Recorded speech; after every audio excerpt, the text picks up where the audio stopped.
ఇక ముందు 2 సినిమాల్లో ఇద్దరు కొత్త హీరోయిన్లనే పరిచయం చేసావు. కొత్త వాళ్ళే, ఇద్దరు కొత్త వాళ్ళే. ఈ సినిమా కూడా శంకర్ గారు తెలుగు శంకర్ గారు అమ్మాయి తెలుగులో చేస్తుందండి, సాయి పేరుగా చేస్తుంది అమ్మాయి. అమ్మాయి శంకర్ గారు డాక్టర్, అమ్మాయి చాలా గ్రౌండ్ తిరుగుతుంది. అంటే అమ్మాయి సినిమాలో క్యారెక్టరేషన్ ఎలా ఉంటుందో అమ్మాయి బయట కూడా అలాగే ఉంటుంది. అది చూసే సినిమాని అమ్మాయిని క్యాష్ చేసింది. చాలా బబ్లీగా అల్లరి చిల్లరగా ఉంటుంది. సినిమాలో క్యారెక్టర్ కూడా అలాంటి క్యారెక్టరే కావాలి. వెన్నెల క్యారెక్టర్కి perfect apt, Vennela character perfect apt. Sai character హీరోని క్యారెక్టర్ని టీచ్ చేసుకుంటూ animal పాడుకుంటూ వెళ్ళే క్యారెక్టర్ అనమాట. అమ్మాయి 100% ఎఫర్ట్ పెట్టి చేసింది. శంకర్ గారు డాక్టర్ నాకు గర్వం ఎక్కడా ఉంటుంది. అమ్మాయి చాలా గ్రౌండ్ ఎడుతుంది.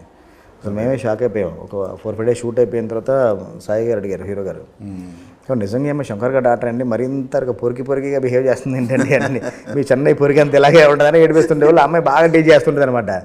తర్వాత వాళ్ళ మదర్ని అడిగితే ఏంటంటే ఇలాగా ఏంటి ఇంత జోబర్గా ఇలా ఉంటుంది, అసలు మేము ఎప్పుడు ఎక్స్పెక్ట్ చేయలేదు. అసలుకి డిపార్ట్మెంట్తో కానీ మిగతా వాళ్ళతో కానీ సాయి గారు అసిస్టెంట్ ఉంటాడు బాబాలి అని, తను ఎప్పుడు గిల్లి గిచ్చి ఏడిపిస్తుండేది. మా సినిమాలో ఒక సాంగ్ ఉంది, గిచ్చమాక ఒక సాంగ్ ఉంది. ఆ సాంగ్ హుక్లైన్ పట్టుకొని అమ్మాయి అతన్ని గిచ్చితో ఏడిపిస్తుండేది అనమాట.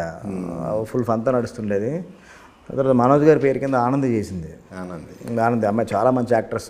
తెలుగులో తక్కువ సినిమాలు చేసింది, తమిళ్లో మాత్రం చాలా మంచి క్యారెక్టర్.